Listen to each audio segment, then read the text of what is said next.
O heavy metal alemão consolidou-se como uma força transformadora na música, moldando o gênero com técnica, intensidade e inovação desde os anos 70. Em meio ao cenário industrial da Alemanha Ocidental, bandas como Scorpions, Accept, Warlock e a carreira solo de Doro Pesch redefiniram o metal, influenciando gerações e posicionando o país como pilar do gênero. Suas contribuições combinam precisão, emoção e ousadia, impactando o cenário global. O Scorpions, formado em Hannover em 1965, abriram caminho com riffs melódicos e baladas marcantes. Álbuns como Loverdrive e Love at First Sting, com hits como No One Like You e Rock Like a Hurricane, venderam milhões e levaram o metal alemão a arenas mundiais. Sua mistura de romantismo e energia crua conquistou fãs globalmente, com mais de 110 milhões de discos vendidos, mantendo relevância por 6 décadas. O Accept, de Solingen, trouxe agressividade ao gênero, com Balls to the Wall e faixas como Fast as the Shark. A sua música influenciou o thrash metal de grupos como Metallica, e a voz de Udo Dirkschneider e riffs cortantes marcaram temas de rebelião, mantendo o Accept ativo e influente. O Warlock, liderado por Doro Pesch, surgiu nos anos 1980, em Düsseldorf, trazendo uma presença feminina poderosa ao metal. Álbuns como Hellbound e Triumph and Agony, com hits como All We Are, destacaram a voz marcante de Doro e sua energia no palco. Após a dissolução do Warlock, Doro seguiu carreira solo, ganhando o título de rainha do metal. Com mais de 10 milhões de discos vendidos, sua trajetória abriu portas para mulheres no gênero, inspirando bandas como Arch Enemy. Helloween e Blind Guardian também moldaram subgêneros. O Helloween de Hamburgo definiu o power metal com Keep of the Seven Keys, trazendo velocidade e melodias épicas que influenciaram bandas como Dragon Force.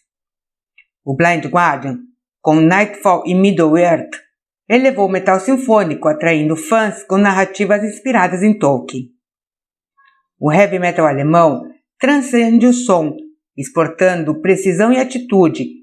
Scorpions e Accept abriram mercados globais, enquanto Warlock e Doro Pesch quebraram barreiras de gênero, mostrando que o metal pode ser inclusivo.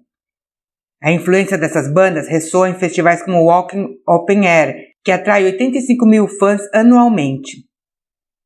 Em 2023, tive a oportunidade de ver ao vivo 3 dessas potências no Monster of Rock desse ano, em São Paulo. O festival abriu com a voz forte de Doro Pesch, que ainda tem uma presença de palco inigualável.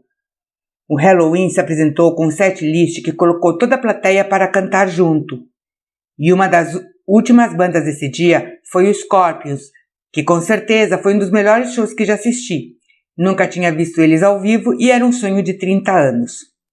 As músicas dessas bandas têm um lugarzinho de destaque nas minhas playlists. Em uma cidade futurista dividida, Metrópolis retrata uma sociedade com uma elite abastada que desfruta de luxo em arranha-céus e os trabalhadores explorados, confinados em subterrâneos operando máquinas exaustivas. Freder, filho do governante John Fredersen, vive alheio à opressão até conhecer Maria, uma jovem que prega união e esperança aos operários. Apaixonado, Freder desce ao mundo dos trabalhadores e testemunha suas condições desumanas. Enquanto isso, John, obcecado por controle, manipula o inventor para criar uma réplica robótica de Maria, a máquina humana, que incita caos entre os operários. A narrativa entrelaça amor, revolta e traição, culminando em um confronto entre classes que ameaça destruir a cidade. Com cenários grandiosos e simbolismos religiosos, o filme explora a luta por justiça em um sistema que transforma humanos em engrenagens. Apesar de ter sido lançado em 1927, a cidade de Metrópolis, com seus contrastes entre opulência e miséria, funciona como um espelho da modernidade, onde o progresso tecnológico amplifica a exploração humana. Agora, um filme bem mais recente. Em Nada de Novo no Front, Paul Baumer, um jovem alemão de 17 anos, alista-se com entusiasmo para lutar na Primeira Guerra Mundial, movido por discursos patrióticos. Porém, a realidade das trincheiras revela um inferno de lama, sangue e desespero. Ao lado de seus amigos, Poe enfrenta o horror constante, bombardeios, fome e a morte iminente. Enquanto os combates se intensificam, ele testemunha a perda de companheiros e a erosão de sua própria humanidade. Fora das linhas de frente, generais e políticos negociam armistícios, alheios ao sacrifício dos soldados. Baseado no romance de Éric Maria Remarque, o filme acompanha a jornada de Poe em um conflito brutal, onde a sobrevivência se torna o único objetivo, e a glória prometida se dissolve em traumas e silêncios. Na pequena cidade alemã de Winden, a série Dark começa com o desaparecimento de 2 crianças em 2019, desenterrando os segredos de 4 famílias interligadas. Jonas Kahnwald, um adolescente lidando com o luto da morte de seu pai, descobre que os eventos estão conectados a uma caverna misteriosa e uma usina nuclear local. Conforme investiga, ele se depara com viagens no tempo que entrelaçam as vidas dos moradores em ciclos de 33 anos, conectando 1953, 1986 e 2019. Cada personagem enfrenta dilemas morais enquanto tenta mudar o passado ou proteger o futuro, mas suas ações geram consequências inesperadas. A série explora laços familiares, traições e o peso do destino, revelando que o tempo não é linear, mas um nó que aprisiona gerações em um ciclo infindável. Dark mergulha na complexidade das conexões humanas, usando o tempo como um espelho que reflete escolhas e arrependimentos. Cada ciclo de 33 anos amplifica os conflitos familiares, mostrando como o desejo de proteger entes queridos pode desencadear tragédias. Em Demian, Hermann Hesse explora a jornada de Emil Sinclair, um jovem que enfrenta conflitos internos entre o mundo moral de sua infância e as complexidades da vida adulta. A narrativa, publicada em 1919, mergulha no autoconhecimento por meio da amizade de Sinclair com Max Demian, uma figura enigmática que o guia em reflexões sobre dualidade, espiritualidade e identidade. A história, ambientada em uma Alemanha pré-guerra, combina elementos de psicologia junguiana e simbolismo, o misterioso Abraxas representando a união dos opostos. A escrita de Hesse é introspectiva, evocando questionamentos profundos sobre liberdade e destino. A jornada de Sinclair conversa com a universalidade dos temas, abordando a busca por sentido em meio ao caos interior. Demian ainda hoje é relevante por sua exploração sensível da condição humana, convidando a reflexão sobre os conflitos que moldam a existência. Livro Demian, autor Hermann Hesse, editora Record. Em um vilarejo isolado na Romênia rural, com um regime ditatorial opressivo de Nicolae Ceausescu, o moleiro Windisch sonha com a imigração para o Ocidente. Aos 50 anos, ele administra um moinho decadente, onde o trigo mofado simboliza a estagnação da vida cotidiana.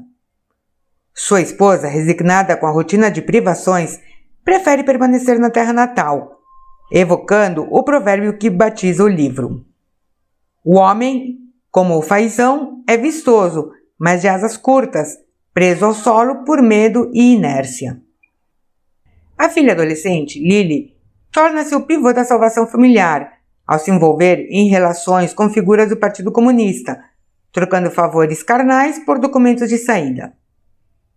A prosa de Herta Miller reflete uma comunidade germânico-romena que emerge não como vítima passiva, mas como rede de cumplicidades forçadas, onde a delação corrói a confiança. Herta discorre sobre o dilema da imigração, partir para sobreviver ou ficar e estagnar, mostrando a condição humana sob o totalitarismo, onde a liberdade exige sacrifícios. A obra consolida-se como testemunho cru da minoria étnica, expondo como medo domestica revoltas. Livro O Homem é um Grande Fazão no Mundo, autora Herta Miller, editora Companhia das Letras. Na Berlim dos anos 70, Cristiane, uma adolescente de 13 anos, mergulha no submundo das drogas e da prostituição. Criada em um conjunto habitacional marcado pela negligência e abandono, ela busca refúgio na cena noturna da Boate Sound e da estação de metrô Zou. O que começa com cigarros de maconha evolui para pílulas e posteriormente para heroína, arrastando-a para uma rotina de dependência química e troca de favores sexuais por doses. Seus amigos, também jovens, compartilham o mesmo destino, oscilando entre euforia fugaz e colapso físico. Narrado em primeira pessoa, o relato de Cristiane expõe a crueza de sua vida, a frieza dos clientes, a violência das ruas e a luta para manter laços com a mãe, que tenta sem sucesso resgatá-la. O livro, baseado em entrevistas, retrata a juventude perdida em um sistema que ignora suas vítimas. Eu, Cristiane F., 13 anos, drogada, prostituída, é um soco visceral que transcende o testemunho individual para expor as entranhas de uma sociedade em crise. A voz de Cristiane, crua e sem filtros, não romantiza a dependência. Cada pico de agulha é um grito de desespero. Cada encontro nas ruas um espelho da indiferença social. A Berlim dividida serve como pano de fundo, com seus guetos urbanos refletindo a alienação de uma geração abandonada por famílias desestruturadas e políticas ineficazes. O livro é também um estudo de contrastes. A ingenuidade adolescente colide com a brutalidade adulta, e a camaradagem entre jovens tóxico-dependentes contrasta com a solidão de suas escolhas. A força do texto está na honestidade implacável, que transforma Cristiane em símbolo de uma juventude sacrificada pela negligência coletiva.